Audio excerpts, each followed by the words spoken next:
conversations to me, when they're good, feel like a hug. They feel like a marriage of souls. They feel like holding hands. It feels like the sun shining on my face. It just feels fucking good. And I don't know if it's something about my personality that I really crave and enjoy deep, intimate, thoughtful conversations with a person or what, but I just know that part of me and my being really thrives on good conversations, to the point that, like, if I'm on a date and the person can't hold a good conversation, I know I'm not going to see that person again. It's also what led me and Brent to doing this podcast. So I wanted to talk about what kind of good conversations we've had in our lives, what makes a good conversation, and how to be a really great conversationalist. So this is Coffee and Catastrophe with Brent and Gabi. So you think we have good conversations? Yeah, if I thought that we did not have good conversations, we would not be sitting across from each other with two microphones. What is this thing called? An audio board. I knew that. An audio board and this computer. But I thought I was just, saying borderline racist, sexist, creepy shit. Oh, you do. And I don't tolerate any of it. I disown all of it. But in between those moments, you say some really profound things. Like what? Like what? Like, anytime, Brent, I have needed, like, understanding or clarification on anything, you're, like, the person I go to.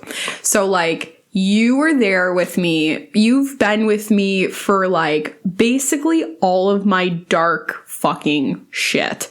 So, like, you were there when I was going to grad school and my relationship was dying, and when the breakup happened, and then when I got my shit together, and when I was dating for the first time in my, like, basically whole life. Like, Brent, you have seen it fucking all, and every time I need some understanding, you're like one of the first people I turn to. Why is that? Not necessarily like why me. It's more of like what part of okay. So yeah, what's the understanding that you get? Well, so like one thing is like a good conversationalist, and you do these things of like, you listen, you make eye contact, which sounds so fucking basic, but you also like ask questions. You know how to like keep the mood. You don't randomly change the subject. Like, you are there. Like, I feel you with me when we're talking. Versus, have you ever had a conversation that's so like superficial, one level, the person can't even hold eye contact, they clearly don't want to be here, like that type of energy? Yeah. Like, it sucks. It fucking sucks. And I have no time for that. Like, if you are not here to get like deep, then like, I don't know what we're doing here. Fuck. Yeah. Isn't that weird that listening's not a skill. All you have to do is two things. You just have to ask questions and shut up. That is it. That is if you want to become a good listener, do those two things. Well, also, I think people struggle to not formulate what they want to say. And like, you know what I mean? Like, there's this balance of like, sometimes you'll say something and I'll have like a thought and I have to like remember that thought, but I also keenly want to listen to you and like be immersed in everything you're saying, but I also don't want to forget my thought. But it's also like, that part of a good listener is you're not waiting to put in your 2 cents, you're actively listening. Yeah. And you seek more to understand than to judge. Yeah, I think it's also because I take what you say and instead of rapidly giving advice, it's try to put it into a metaphor, onto its most basic form, and then try to repeat that back to you to see if that made any sense. And then you're like, okay, that's exactly what it was. Like, okay, then I knew like that's what you were trying to say. Yeah. Or like, have you ever had a conversation? I think maybe what it is like, I think there's times and places for all different types of conversations. Like, for example, if I want to have like a really deep conversation, there is a time and a place for it. That time and place, it shifts to when that time and place is appropriate, right? Same with like, if you need to have a deep conversation with like your spouse or your partner about something that's bugging you, there's a place and a time to do it. And it's not when you're out in public, usually. Generally. Because have you ever been out and you see like a couple like fighting across the table from each other, or like you're at a coffee shop and like the breakup is happening at the table next to you? Like, it's not cool. Like first off, like I get why you would do it in a public space, but it's also like, oh my God, what the fuck are you doing? No, I've never seen it. Like I was out with a friend last week and we were at I don't know what it's called, but it's a restaurant that is now in a house.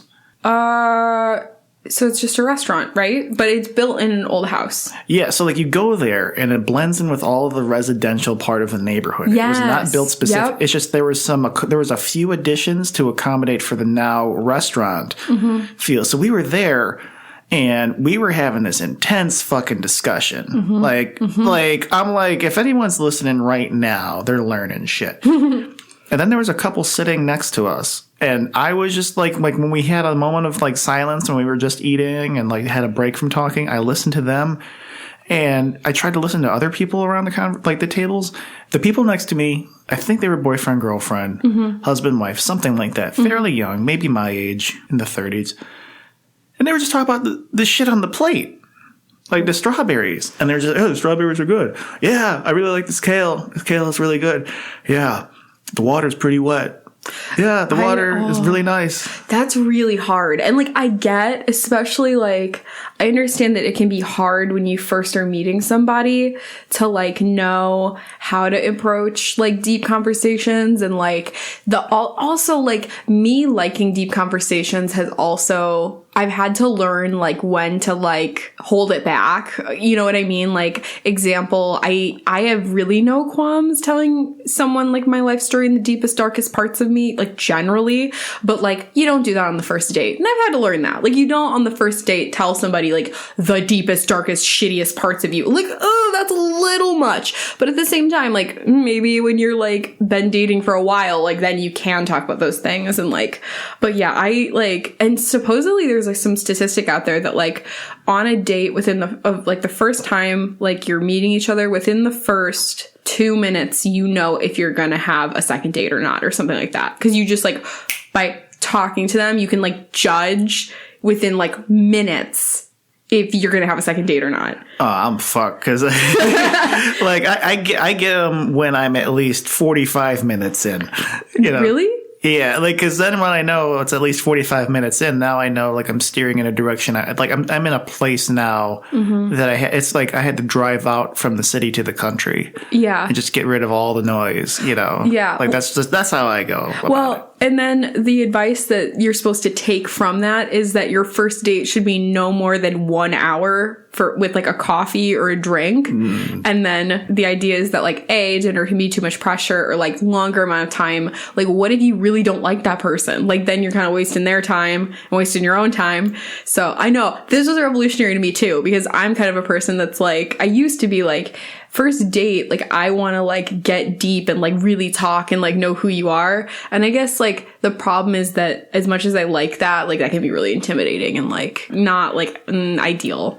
Yeah, I mean, I'm at the point where in my life now to where I want to get to the point where I lose track of time. Looking back at my childhood and like those nostalgic memories, I'm really coming to the realization that I don't know if I'm looking back on how good of the time that I had, per se, or I'm looking back on the fact that I was able to have that like experience without knowing the concept of time. Yeah. Because now as an adult, everything I do has to be time-based. Like if I'm hanging out with somebody, it has to be a few hours long. It has to be this. Whereas when I was little, that feeling of infinity was in everything that I did. So I'm like looking back at my childhood and I remember like going to a friend's house and, you know, sleeping over or playing basketball in the driveway or playing video games or walking around a neighborhood or just going and doing stupid shit on a whim and not really having that awareness or responsibility, you know, like even the shit I did like 10 years ago, like when I was in my 20s. I had so much fucking fun, but all of that was because I didn't have that awareness, that hypervigilance of time. So now what I'm trying to do now is try to find that time. And what sucks is that I can no longer find that internally or within the world. I have to find that within other people. So if I'm able to talk to somebody and lose track of time, that's the kind of person I want to be around. To where you are like done having the conversation and then you're just like, I did not move from this chair for 4.5 hours. Yes. Nor did I realize how much I really needed to stretch. Right. And I love that. Like when I'm ready for that, when I want that, like amazing, best feeling in the world.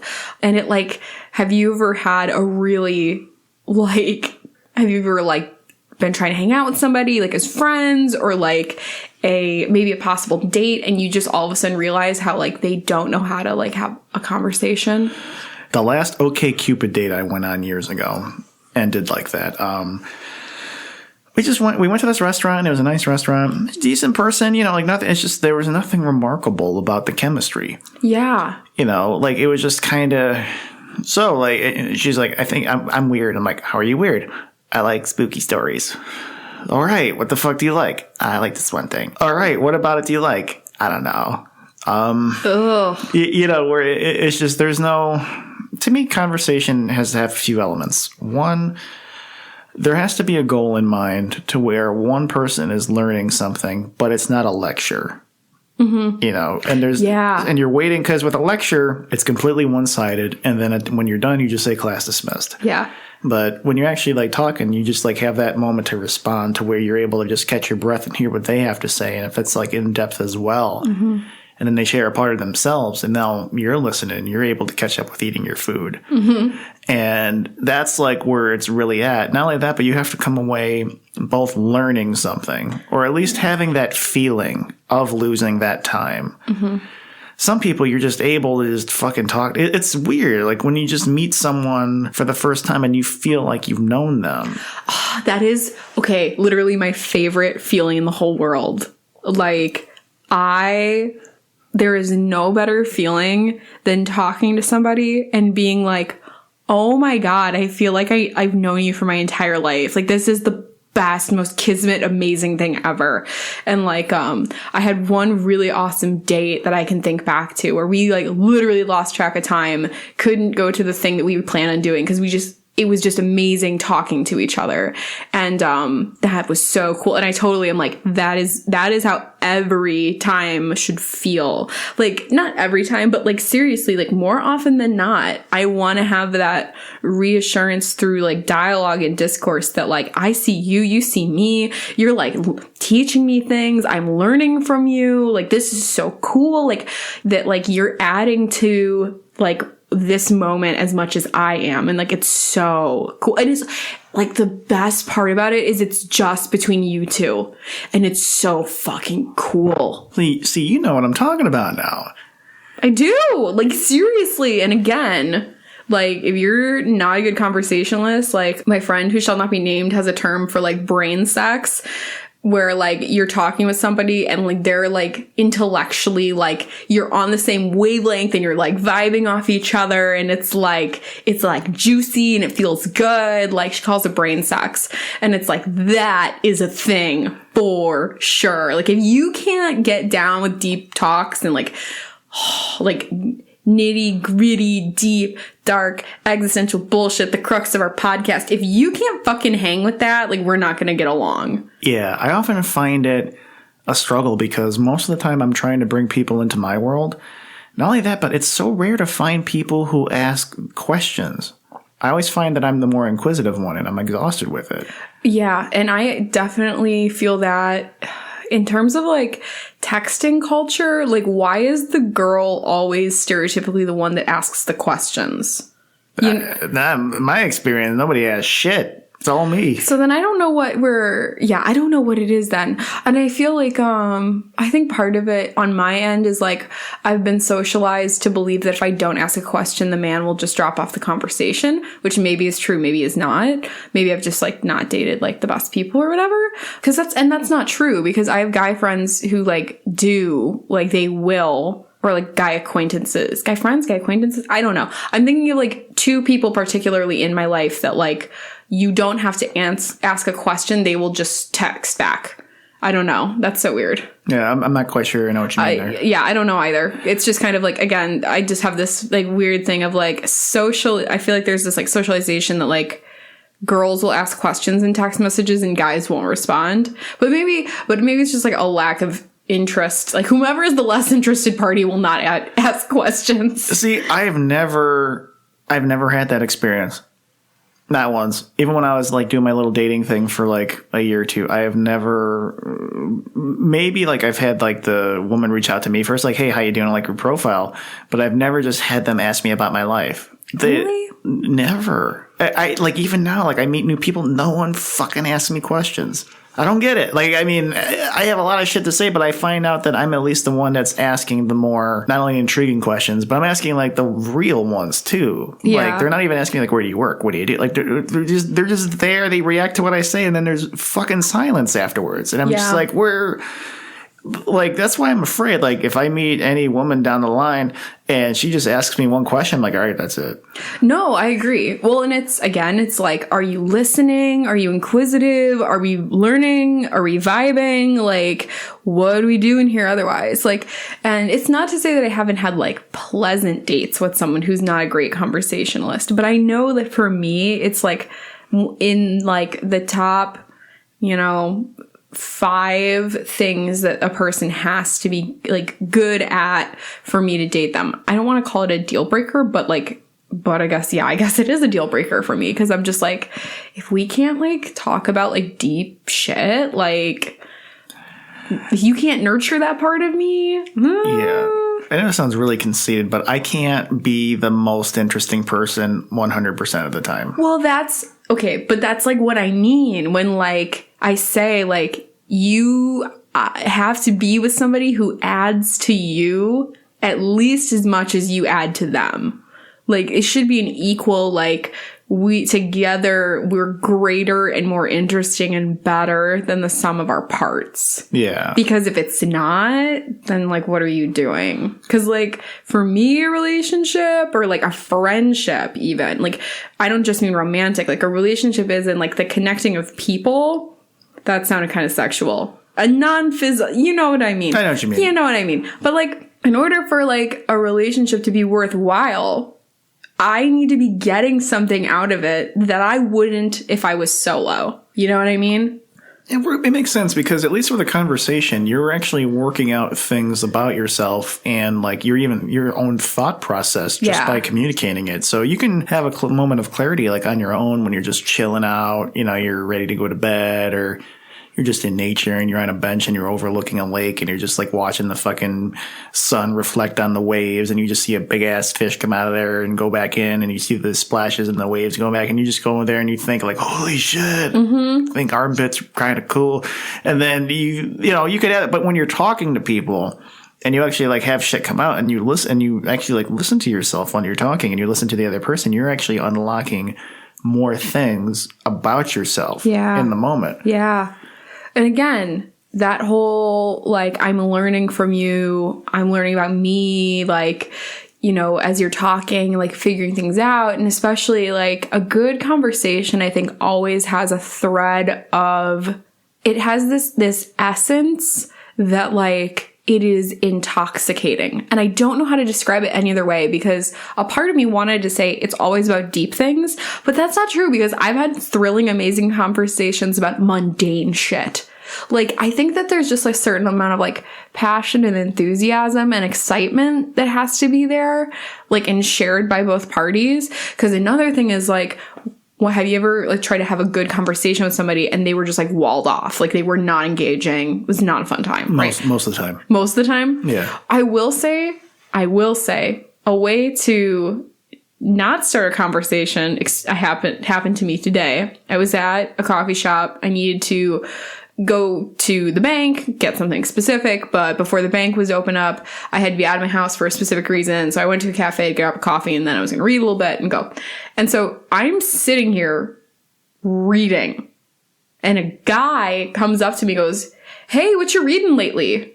And I was like, "Oh, I'm reading White Fragility. Why is it so hard for white people to talk about racism?" And he's like, "Oh, that's cool." And I'm like, "Yeah, I'm also reading XYZ. And he's like, "Wow, why do you read so much?" And I was like, "I'm an English teacher. What about you? What are you reading lately?" And he's like, "Oh, just People every day." And I was just like, no, we're done. Like, no, he wanted to put his cock. Right? Right? And also this man was like clearly like in his 40s and like, I'm like sitting down reading. Why are you approaching me? I don't want to talk to you. But it was very much this of like he was like, oh yeah, that's awesome. Keep it up. And I'm like, yeah, thanks, dude. Like, yeah, he what he did is like he casted his cock out into the pond. And I spit on it and kicked it into the dirt. And he put the bobber there. And he's just waiting for a bite. I'm like, fucking stop. Get away from me. Fucking stop. I get it. I'm cute. Stop. Yeah. I will say, like, when it comes to conversations, sometimes there's shit that I'm thinking about and it doesn't necessarily relate to what I'm experiencing or feeling, but it could be just an observation out in the world. And sometimes I'll even just throw it out there amongst the people I know who won't have a good conversation with me, just so I know how it's like, because if they respond to it in a certain way, then I can pretty much predict that most people who aren't into having that exploratory side of themselves react the same way. So I cast it out there, I reel it back in, and I'm like, all right, so of course this sounds fucked up because they're not hearing the context, they're hearing the words. And I think when you have a great conversation, you are hearing the context more than the words. Yeah. Because if you were talking to me, and if you just heard the words I said, you would have kicked me out of your house 2 years ago.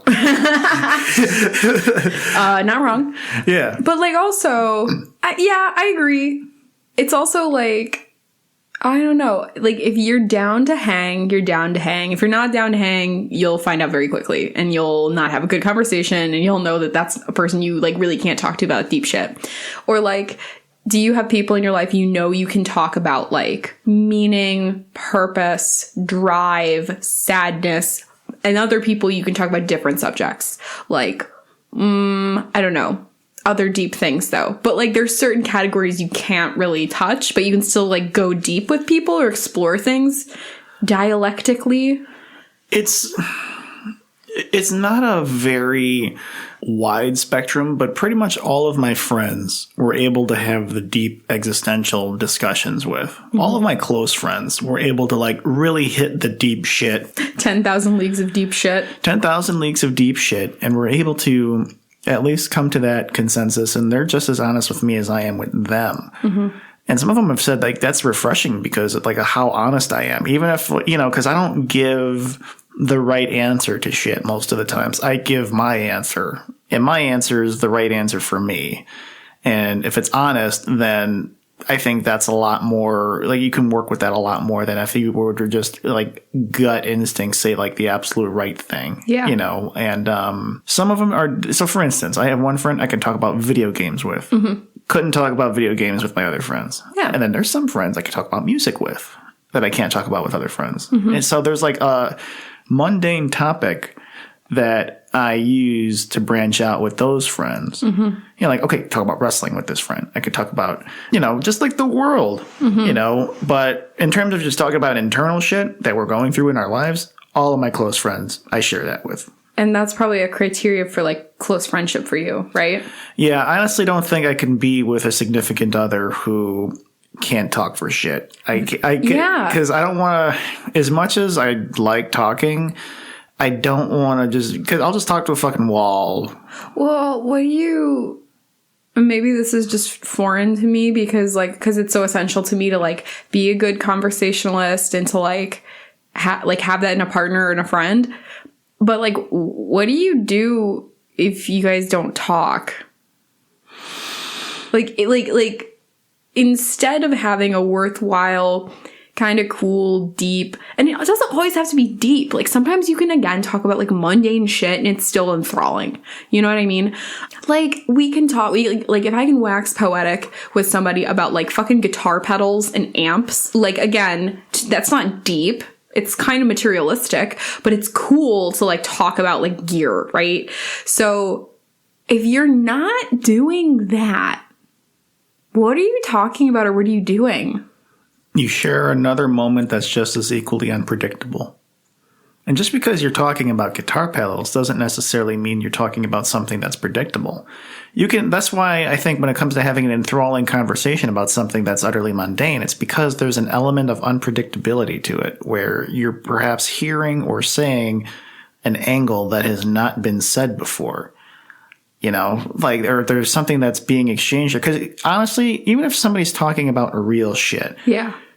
some people you can realize, you know what the fuck the next thing they're going to say will be. Mm-hmm. And they no longer become interesting, even if that is a very real and deep thing. For sure. See, with me, there's a certain unpredictability as to why I have such great chemistry with my friends, because we go off the cuff and it's completely, we're working it out in the moment. Yeah. So I'll give you an example. One of my closest friends, Becca, she's probably one of the best people I've ever talked to. Mm-hmm. Like, in terms of just like the kind of, like, every time we hang out, it's just like, fuck, it's been 8 hours. Mm-hmm. 8 hours. Mm-hmm. And we're just like, are you hungry? Yeah, like, I'm starving. Yeah. And then we go, and then we just cruise around in the car, and we just either keep talking or we just share the silence. Yeah. And even that silence is unpredictable, because it's not like, oh shit, like something was left unsaid. It's not like, oh, it's awkward, I'm trying to think of the next thing to say. Yeah. It's just, here comes this moment, and we're driving down the street, and, you know, there could be just, you know, the windows roll down, and we're just like catching the fucking night wind and shit. So that's what you do, is that you share, at least with me, in the next unpredictable moment. Or even if it's just watching TV, you know, I don't like talking to people who, even before talking to them, I know exactly what's going to happen next. And I can even plan an hour down the line. Yeah. I can't stand that. And I'm so attuned to that now. It's almost like a curse. Yeah. I don't think I'm that attuned to it. I think I just like, I know what I like, I know what I don't. And I will say that you can usually predict if somebody's going to be a good conversationalist generally by the way that they text you, or like in other forms of communication. Like, you can generally tell if like they're going to be a good conversationalist or not.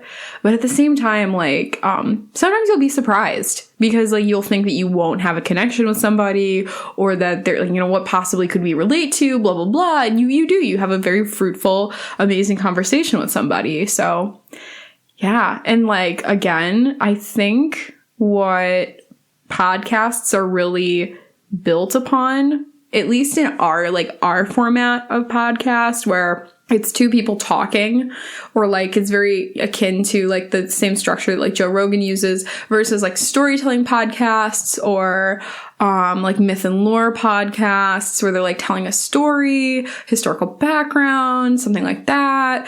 Like, our format really has to thrive on good conversations, because otherwise, like, it's kind of mental masturbation if we didn't have good conversations. You know what I mean? Because it would just be like fapping in the wind. Like, yeah. See, like, even on this show, I noticed that there's different parts of myself that I'm like, you know, trying out, because I noticed that I'm at least taking on a different persona on the air, different than the one I am off air, which is why I think I was, you know, I'm able to be like really supportive in those moments for you, is because I'm not on. You know, now I know, I'm realizing there's a microphone in front of my face. Yeah, which, like, again, you don't say, like, I've learned, you don't say everything in front of the microphone. Yeah. In the earlier days, I think I was a little more, I don't know, there was, like, a point when I was, like, pretty, like, flippant in what I said, and now I'm way more like, ooh, I'm a little more reserved now, because like, what if this actually gets like into people's hands that like employ me? Like, what? That's where the joke of like, you know, Coffee and Catastrophe with Stephanie comes in, because like, you know, we're gonna have to like bleep out my name forever and just go by a pseudonym. Well, if you've liked Coffee and Catastrophe with Brent and Stephanie, please go out to coffeeandcatastrophe.com. But the logo gets changed. There's like a huge X over my name, and it says Stephanie. Yeah, I will say I understand what you're saying. Neither job I work at, I at least try to be who I am on the podcast in public. Because then that way nobody has something that they can use against me. Or it's like, oh, Brent said this creepy thing. All right. How's that a secret? Well, you know. I think for me, it's just that I get held to a certain moral code and standard just because of the nature of my job. Like, that's all. Like, and I think it's undue. And I think a lot of people in my field think it's kind of undue pressure. I mean, granted, your teachers shouldn't be like, I don't know, fucking drug addicts. Like, yeah, like preferably not. But at the same time, like, I do feel like there is parts of myself on here that show up in my workplace, just not all of them. You know what I mean? And I think that's code switching. But like the thing is, if I have to like code switch with a friend or a partner and we can't talk about deep, meaningful stuff, then like I'm not going to feel fulfilled at some point. Yeah. Because it's like a huge part of like my being. And I don't, is your family also like you in the craving of deep conversation? My mom, she's more extroverted, and she likes being around people and like talking and stuff, even if it is mundane. Like her best friend doesn't know anything that's going on in the family. Just really? pure mundane shit. Really? And like that's the only friend she's had. And my dad doesn't have any friends. And hasn't my whole life. So it's just been my mom and us. So wait, really? Yeah. Like my dad's just never like had a friend like that he like hung out with, like, oh, like that's Bill, we're bringing over like their family, we grew up and all that shit. It's that's how it is. But they're capable. They're definitely capable, but they don't necessarily have there's a certain neuroticism that I think goes along with it, at least like within my family, because I'm a very neurotic dude. I feel a lot of shit, but I'm also articulate. And they are as well. But I would say like I just have a more extensive vocabulary with this stuff. But they're able to just like pinpoint shit on the more simple, you know, like they could just boil it down to like 3 words, which I have to like have this long, drawn out. Yeah. You know, I have to like come at it with like a metaphor and a feeling and a story, where they could just say it in 3 words. Mm-hmm. You know, so like that's the difference between us. And, you know, I've had some great conversations between them, you know, like over the years. But I just noticed that, at least with me, I'm a lot more risky now than I used to be, because I'm at a point where I'm trying to be unafraid of who I am and not ashamed of who I am, you know, because if I'm ashamed of who I am, then other people are going to be ashamed of me as well. And I mean well with a lot of shit. I think the only difference between the podcast and my real life in terms of what I share is, on the podcast, you don't know the lovey-dovey side of me. Yeah. I think that's the only thing. Yeah. You don't know the big sap I am behind the scenes. That's true. You're a big sap. Big. Like you are a maple tree. You are so sappy. I know. I'm a sappy, emotional bastard. Not to say I'm crying all the time, but like, you know, like. It'd be okay if you cried, though. Oh, I do, but not like here. I know you're trying to. You know what I mean? Like, it's okay if you cried. I mean, there have been times like I have gotten to the verge of like, you know, choking back tears on here, but oh man, I just like let it happen. Yeah, you just I just fucking like every time I fucking cry on this show, and I can usually call it. I'm usually like, I'm gonna fuck this episode. I'm gonna fucking cry. Yeah, but that's the only other side. Not too many people really know that side of me. You've never cried on the podcast. No, that's not the lovey-dovey side. No. I'm just recognizing you've never cried on the podcast. No, there's been times where I was choking back tears, but I've never like let it out. Like new goal. We need to have you let it out on air. I mean, no, we really shouldn't make that a goal, but I know, I understand. It's not to say that like we haven't had a conversation that brought me there. It's just like I'm still at the point now where I'm just trying to figure out what the fuck I'm emotional about. Sometimes like. That's a tough one. Okay, here's the thing. I don't get emotional on the big shit. I get emotional on the stupid shit. That's not true. Like, okay. You get emotional on big stuff. Let me use it. I saw Creed 2 last week. Okay, no. That is big. That is big because it hits at this internal chord you didn't know existed. You know what I mean? Like, you didn't cry because the boxer won. You cry because he's like symbolically this part of you that you feel suppressed, and finally it wins. You know what I mean? And I found there was an episode of SmackDown where Kofi Kingston is actually going to WrestleMania to face Daniel Bryan for the WWE Championship. Fuck yeah, good Coffee Kingston, good for him. And then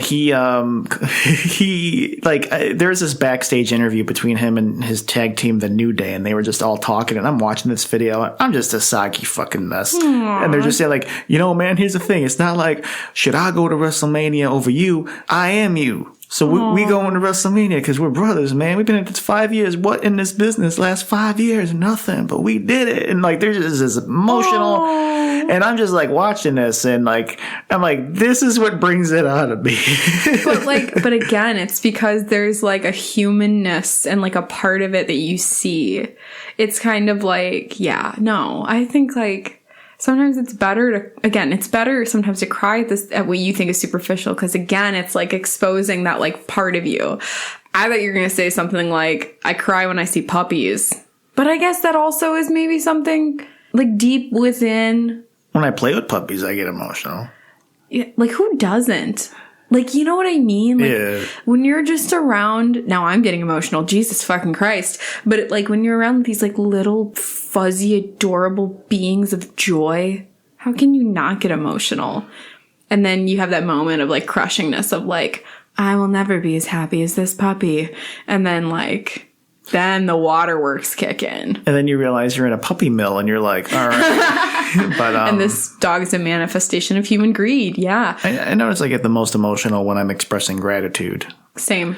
Just like, not necessarily like ones of regret, but just like, even like times where I'm just like, thanking my mom or saying some shit. Like, usually when it's like, when I talk to my mom on a serious level, I get emotional, but, that's actually, I have this weird thing where like, I'll get emotional when my mom will call me and just ask, are you okay? How's everything going? Oh, God. And that is when it's like literally I could be having a good day and I will just be in tears like everything's so fucking wrong and this is happening and this is happening. Like, I don't know what it is in her voice that just makes me want to like sob. See, dude, what the fuck is it with moms that do that? Like, they just, I don't know. They all. Well, and not every mom is that way. Like, has that effect. So, like, I don't know what it is with you and my mom, but, like. They're moms, man. Your mom and my mom. I don't know what it is. Like, they just, like, it gets me. Have you ever cried or gotten emotional at something, like absolutely, like, stupid? Like, again, like something that you actually can't explain, like what the human, like the string that it's plucking within your like human violin. Yeah. Last week I was driving to the city to meet up with a friend, so I had an hour drive and I was in the car, by myself. On the way there, I stopped off to get gas, and then just to finish off the trip, which was about 45 minutes left at this point, I have a little Bluetooth speaker that I have connected to my phone. And sometimes, like when I want to listen to a certain type of music, I just kind of binge on that. I was listening to Monsters and Men. That's some emotional music. So I saw them. They opened for Florence and the Machine at a concert a few years ago, and I didn't know them aside from their big hit "Small Talks" or "Little Talks," whatever that song is. And I was listening to some of the instruments, and like then all of a sudden the woman's voice on there came on, and just, and I was just like in my car, just fucking driving, and then started raining a little bit, and then everything just made sense for like 5 seconds, and I was a fucking soggy mess. That I've had that too, though not with the Monsters and Men, but with Florence and the Machine. It's Always Darkest Before the Dawn. Oh yeah, that's the song that she's closed out both shows that I saw her with that song, and everyone's just a fucking mess, right? Yeah.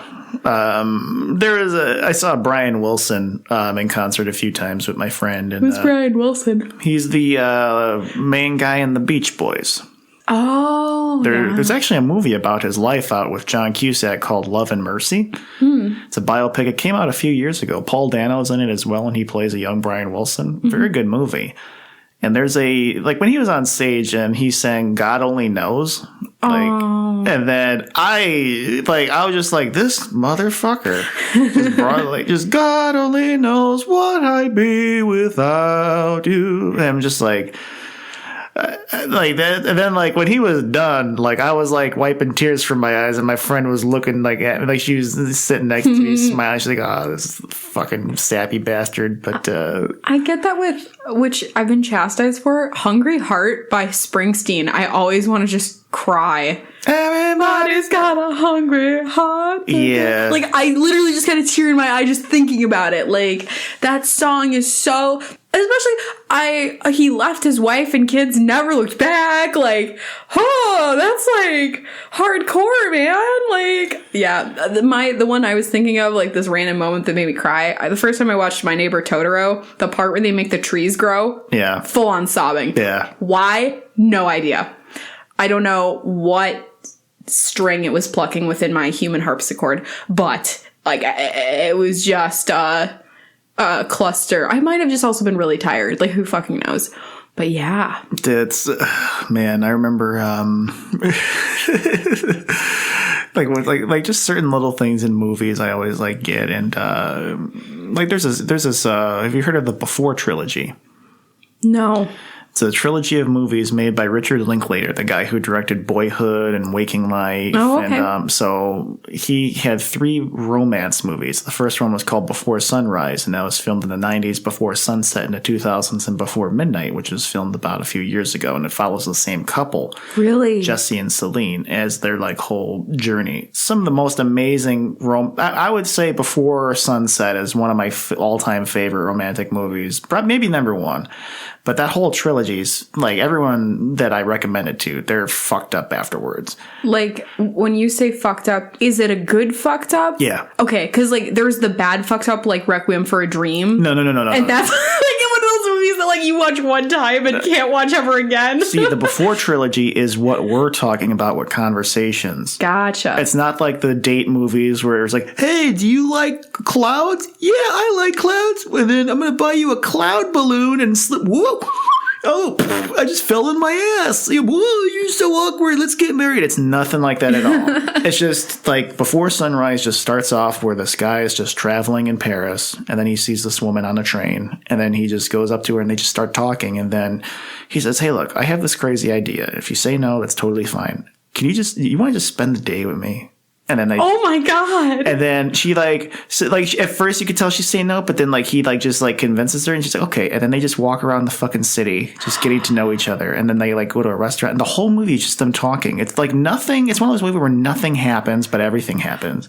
Oh my God. This would, okay, I'm going to have to watch it now. Like all 3 of them. And there's one scene in particular in Before Sunset where they're having a conversation and he like tells her something and then like he's like look, and they're sitting in the car and like he's like looking out the window and it's a split second where she goes to like touch his head and restrains herself. Oh. It completely fucking ruins me. You gotta, everybody out there, go watch the Before trilogy, Before Sunrise. It's with Ethan Hawke and Julie Delpy.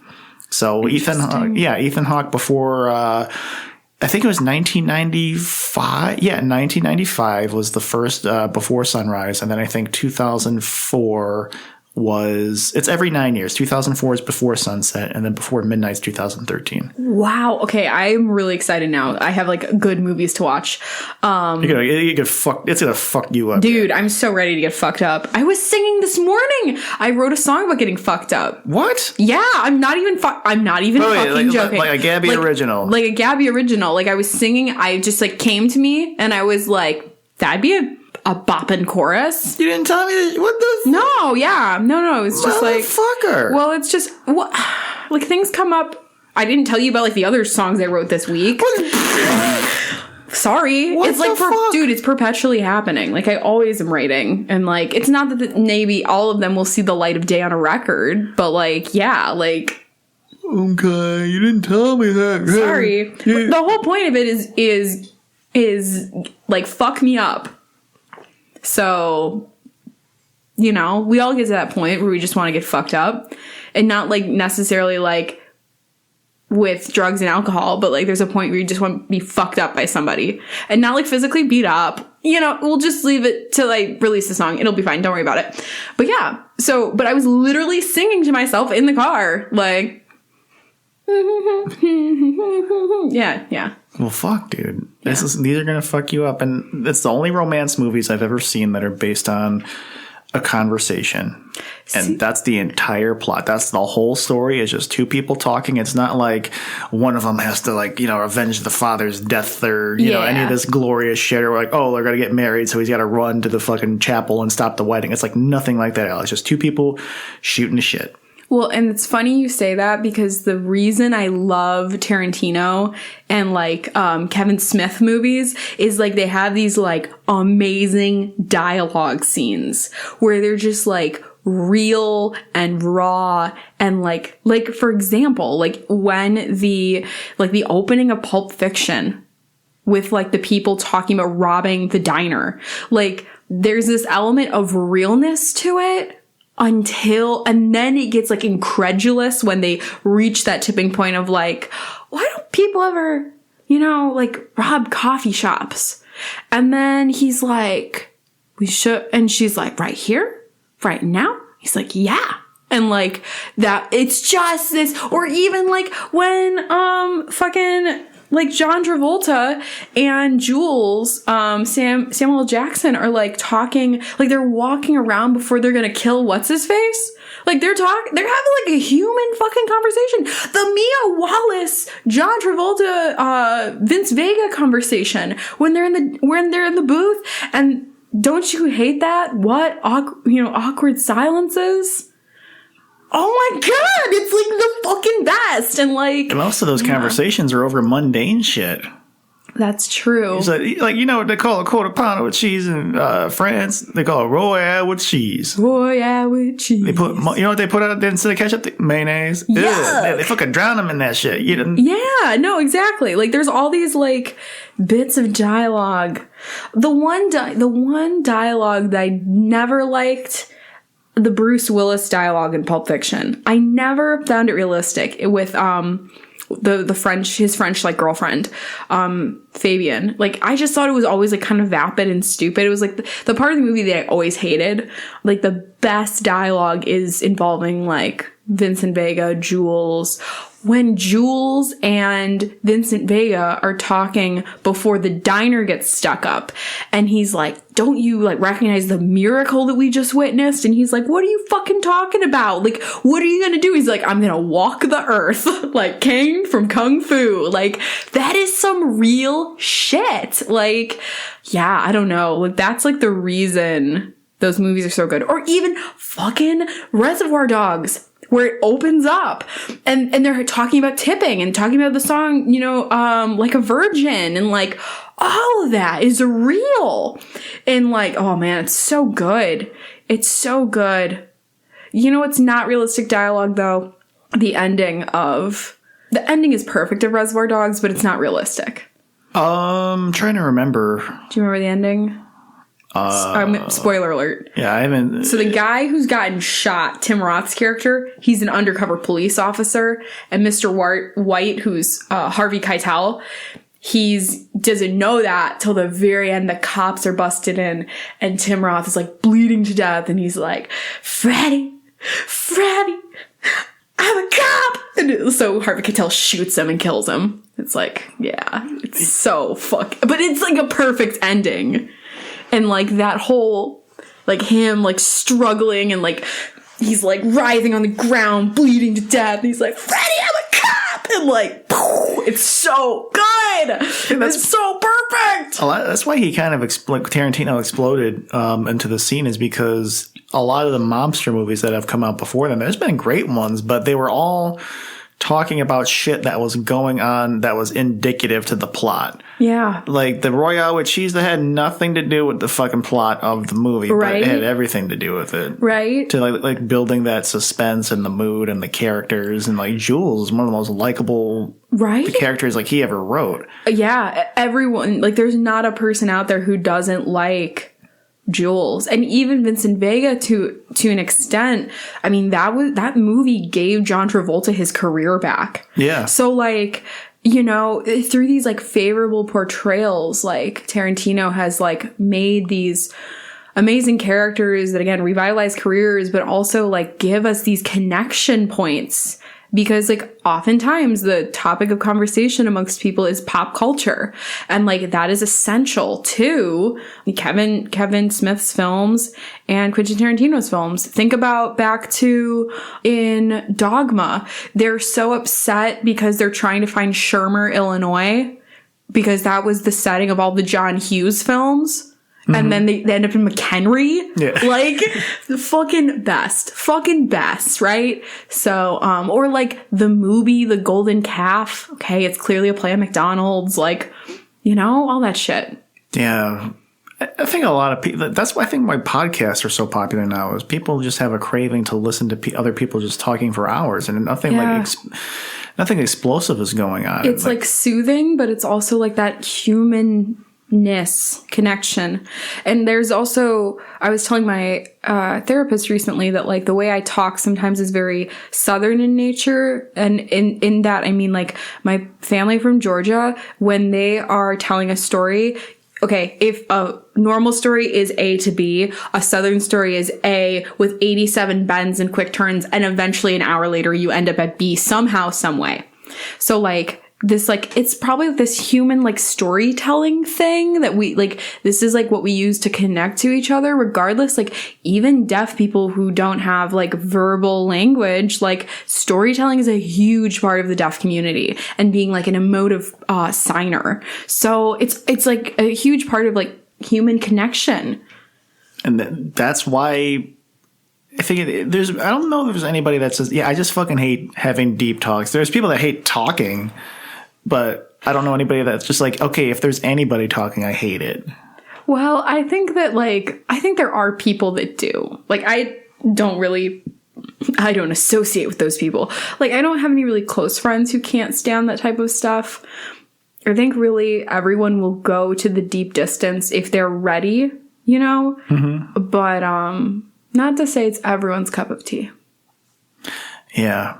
With me, it's essential at this point. I've always had that within me where I like to talk, but now I think I'm just coming into this more awareness of myself, that I'm able to put more of myself out there in the conversations that I have. And I try to be as honest as I can, at least with the emotion that I'm feeling, like within thereof, you know. And some people, it sucks because there's some people like, you know, you meet so randomly and you just feel this fucking connection with them, and then they go away forever. Yeah. Especially like at, you know, the jobs that I work, you know, I work at a college and a warehouse, and never to be seen or heard from again. Or when you try to like talk to them outside of work, it's just not there. There's just like this at work friend. But I know some people like genuinely get it. And it's just always been there like throughout my whole life. And it's just like one of the best feelings. But is there somebody in your life that you just know that you've had like the best conversations with, and that you've just like, you know, you were able to just have those moments, you know, where just like time just didn't mean shit. And you're just like, God damn, they were the best.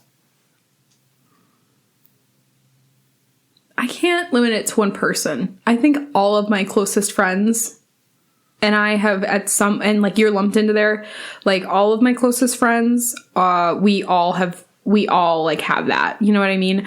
So even that was one of the greatest parts of my relationship with Cody, was we were like really great conversationalists, and we could shoot the shit for hours.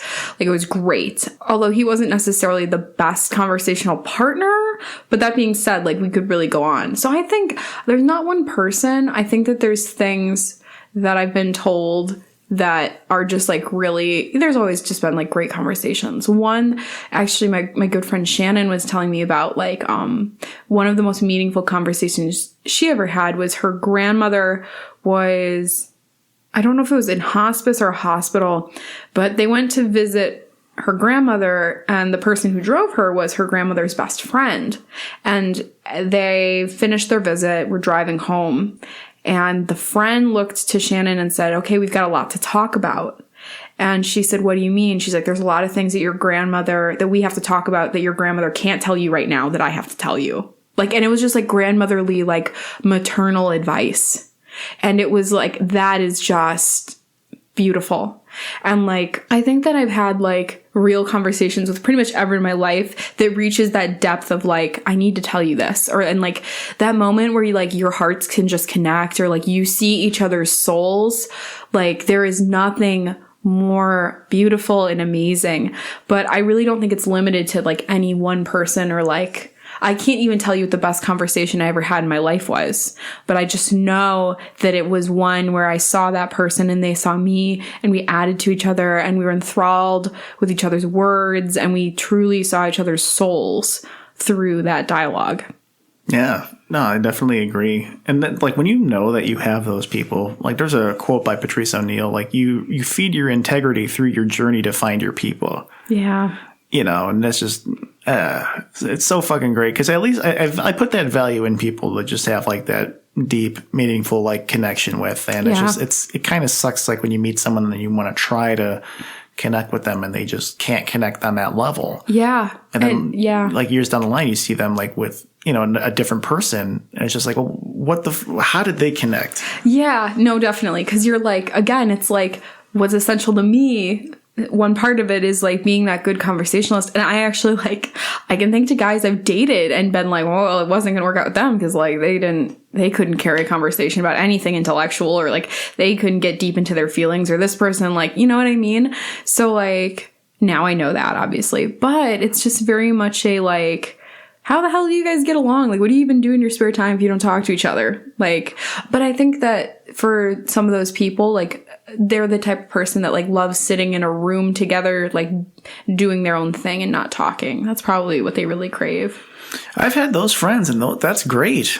You know, I don't like it, to be honest. I think it's kind of, I don't like being in the same room with somebody doing different things.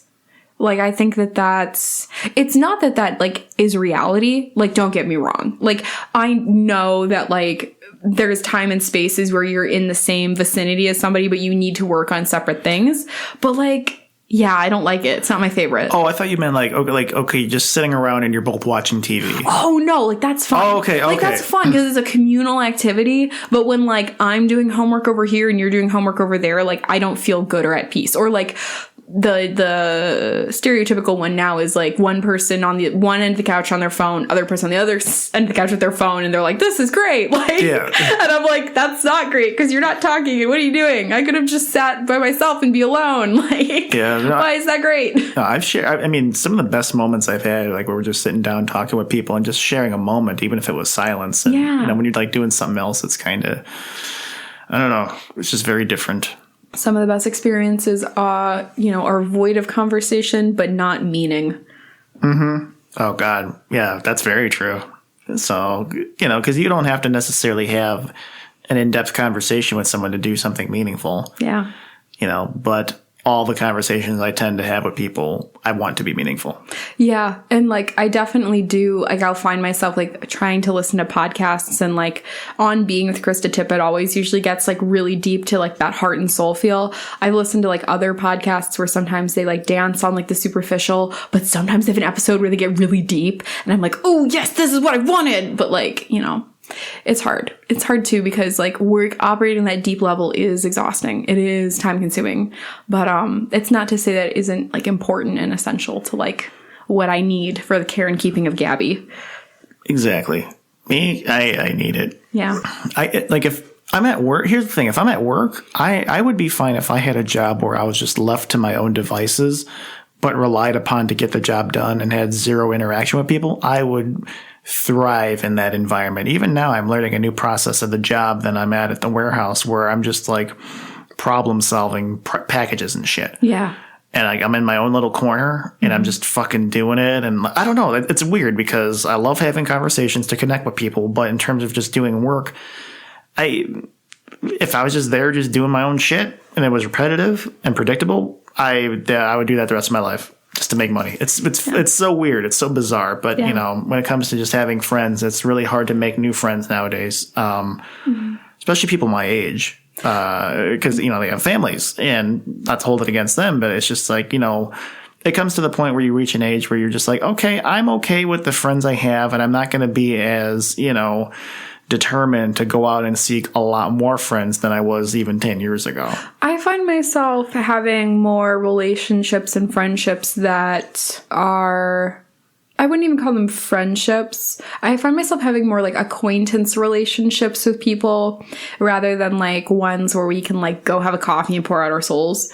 I find myself like example, like online, like I'll like, you know, on Instagram, like follow somebody and they'll follow me and like, you know, they'll share something on their story and I'll like send them a message like, hey, that's really cool. Or like, wow, dude, like you're doing a great job. Like something like that. Right. So I find myself having that more as of late, which is, good. I like it. It feels nice, but it's not the like, it's kind of like the principle of like, it's a snack, but I can't just survive on snacks. Yeah. I need the like meal, and the meal is sitting down with my friends and talking for hours and like about everything and nothing all at once. See, that's what sucks is when you lose one of those friends. It really hurts a lot more. Oh yeah, it just guts you. It shatters you because like you're losing a person that when you lose them, you lose a space to explore your soul and someone else's soul. Yeah. It's really hard. But at the same time, like it's not to say that you will be so damaged and scarred by that. It's, you know what I mean? Like there's something more to it. Yeah. Yeah. It also like, I also really appreciate like having friends where there's just a copious amount of just ball busting. Yeah. Like mutual just shitting on each other, but like not like it's hard to describe, but like when you know that like you could like joke with somebody like about some of their most like deepest, darkest things, and it's hilarious. Like it's even more rare to meet those people who you can have those great conversations with, but who could just ruthlessly make fun of you, like obviously in your presence. Like, yes. Not some shit that you find out through somebody else, but like you can like roast each other, yeah, and like be real, and like that's really true. Yeah, but you know, like I have that with my friend Joe, who was on this podcast before, and we're completely like sometimes he'll send me shit where I know I should be offended. You guys like, literally are South Park characters come to life. The language we speak in our texts. If we died and they like found our text messages, there would be so much horror and confusion. Like, what? Why do they keep using? Oh God! Like, yeah, no, it would be bad. It's terrifying. Like, no, yeah, for sure. Well, maybe because it makes no sense, but to us, like when we say it to each other, it makes perfect fucking sense. Yeah, well, you guys are special fucking. Yeah. Here's the thing. Your specialness, each of it, like together, you are two peas in one pod. Two peas in one really fucked up gutter pod. No, I say that with love. Or we're saying like we're two cocks and one hot toddy. That's what I would say to Joe. Do you even know what a hot toddy is? Yeah, but just like say it. Like, doesn't it sound, like a lot different than it should be? So, but I digress. I will say I really enjoy having conversations with you, even beyond this podcast. Like some of my favorite times have just been like we were just at the kitchen table, just eating and sharing that time and just fucking breaking it the fuck down. Seriously. So thank you for that, and to all of you out there listening, I hope you guys were able to have that within your friends or significant other, or just somebody in your life where you're just able to like lay it down on the line. Yeah, when you're craving a deep conversation to just listen to and think about, we're always here for you. You can find all of our episodes at Coffee and Catastrophe's website, which is www.coffeeandcatastrophe.com. You can also like, comment, subscribe, review us on iTunes, Stitcher, and Castbox. Sorry. Catcher would be a great platform. We need to build a model for something like that. It's probably a horrible porn website. No, probably. Like on Catcher, and someone's like poor like person's gonna write in like Coffee Catastrophe Catcher, like, oh my god! But no, iTunes, Stitcher, Castbox, like, comment, subscribe, review, please. It really helps us out. You can also follow us on Facebook at Coffee and Catastrophe and Twitter at CCWBG. In the meantime, take care of yourselves and be good to each other, folks. Bye, guys.